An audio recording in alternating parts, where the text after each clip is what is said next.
And encounter of a special kind या लेसनमध्ये आपण सुरुवातीला 2 पॅसेज बघितलेले आहे. त्यामध्ये समरी काय असते, लेखकाचे वडील वैद्यकीय प्रतिनिधी म्हणजे डॉक्टर असतात राणीगंज वेस्ट बेंगॉलमध्ये. त्यांच्या बंगला वगैरे असतो, लार्ज कॅम्पसमध्ये असतो, शेजारी गार्डन असतं, मोठमोठे झाडं असतात, किचन गार्डनमध्ये प्लॅन्ट असतात. त्यानंतर लंगूर्स तिथं आलेले असतात, अश्वत्थ झाडामध्ये त्यांनी घर केलेलं असतं, त्यांच्या जीवनाचे ते भाग बनलेले असतात. त्यानंतर एका शनिवारी आज एक वेगळा प्रसंग घडतो आणि जो लेखकाच्या जीवनावर लेखकाच्या जीवनावर प्रभाव पडून जातो. तर पूजा व्हॅकेशन सुट्ट्या असतात म्हणजे दुर्गा पूजेच्या काळातल्या सुट्ट्या असतात आणि मुलांना वेगवेगळ्या गोष्टी करण्यामध्ये संधी मिळते. जसं लेखक स्वतःला वेगवेगळे मॅगझिन्स आणि स्टोरी बुक म्हणजे वेगवेगळ्या मासिक आणि गोष्टी वाचण्यामध्ये स्वतः घडून जातो. सणासुदीचा काळ असतो बघा. तर इथपर्यंत आपण बघितलेलं आहे. आता इथून पुढे after a hearty lunch after a hearty lunch तर खूप खाल्ल्यानंतर किंवा व्यवस्थित खाल्ल्यानंतर my parents and my younger sister, parents पालक, यंगर सिस्टर लहान बहीण, मी आणि माझे पालक आणि माझी लहान बहीण ले डाऊन म्हणजे पडणे, झोपण्यात जाणे, for an afternoon nap, nap म्हणजे डुलकी, तर दुपारच्या डुलकी घेण्यासाठी ते गेले. I settle down with a story book, settle down थांबलो, बसलो, स्टोरी बुक कथांचं पुस्तक, आणि मी गोष्टीचं पुस्तक घेऊन बसलो.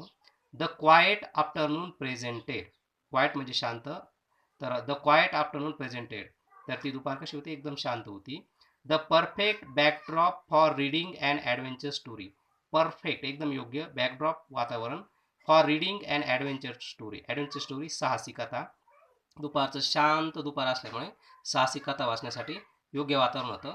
The silence was occasionally broken by, silence शांतता, ऑकेजनली अधूनमधून, ब्रोकन बाय भंग केलं जायचं.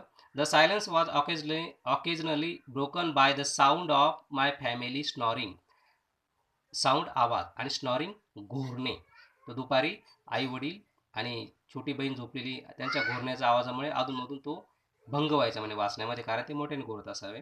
The intermittent chirping of house sparrows, intermittent वारंवार, चर्पिंग चिवचिव, आणि स्पॅरो चिमण्या, अधूनमधून त्यांच्या घरामध्ये येणार जे चिमण्या त्यांचे चिवचिव पण भंग करायची शांतता.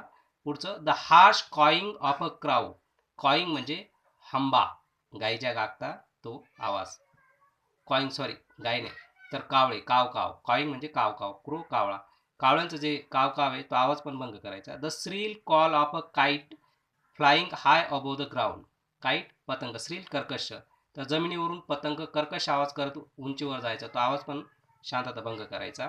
तर अशा प्रकारे बघा कोण काय काय गोष्टी तर शांतता भंग करायचे. तर पहिलं स्नॉरिंग, कुटुंबाचं स्नॉरिंग, ते चिमण्यांचं चर्पिंग, त्यानंतर कावळ्यांचं कॉईंग म्हणजे काव काव, आणि Srila call of a kite, तर हे शांतता भंग करायचं. मिनट स्टिक बाय म्हणजे वेळ जात होती.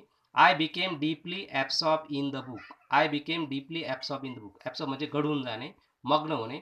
I became deeply absorb in the book म्हणजे पुस्तक वाचण्यामध्ये मी खूप गढून गेलो, खूप मग्न झालो. तर बघा याच्यावर काही क्वेश्चन विचारूया आपण. Who lay down for an afternoon nap, writer's, parents and younger sister.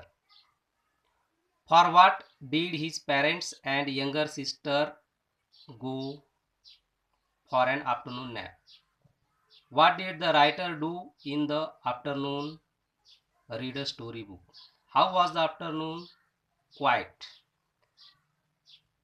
आपल्याला वेब येऊ शकतो आणि वेबमध्ये काय येऊ शकतं, the silence was broken by, आणि चार बाजूला मग पहिले काय लिहिणार तुम्ही, काय, द साऊंड ऑफ ही फॅमिली स्नॉरिंग, एक नंबर. दोन number, the intermittent chirping of house sparrows, तीन number, the harsh cawing of crow, चार number, the shrill call of a kite, असं चार आपलं आपण त्या वेबमध्ये लिहू शकतो.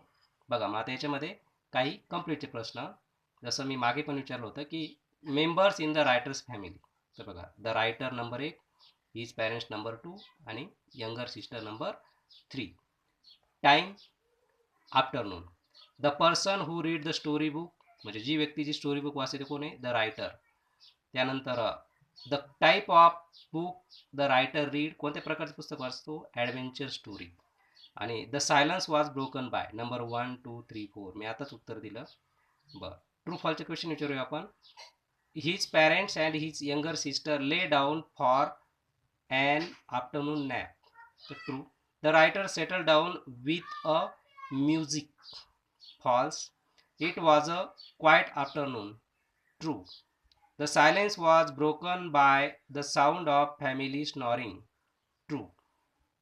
आपण व्होकॅबलरीचे काही प्रश्न विचारूया, यावर आधारित व्होकॅबलरीचे काही प्रश्न विचारूया. Before, opposite word, before, after, elder, younger, up, down, evening, afternoon, absented, presented, imperfect, perfect, angry, silence. ग्रामरचे काही क्वेश्चन विचारूया आपण. My parents and my younger sister lay down for an afternoon nap. Not only but also. सुरुवातीला and आलेले त्यामुळे not only स्टार्टला. Not only my parents but also my younger sister lay down for an afternoon nap. वाक्य दुसरं. I settle down with a story book. Add a question tag. Settle ED लागलेले आहे simple past म्हणून काय didn't I question mark. त्यानंतर पुढचं वाक्य I became deeply engross in the book. I became deeply engross in the book. Identify the tense. Simple past tense.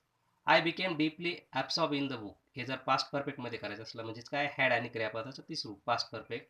I had become, बिकेमचं काय become. I had become deeply absorb in the book. तर याच्यावर मी जे question part आहे ते अवश्य करा.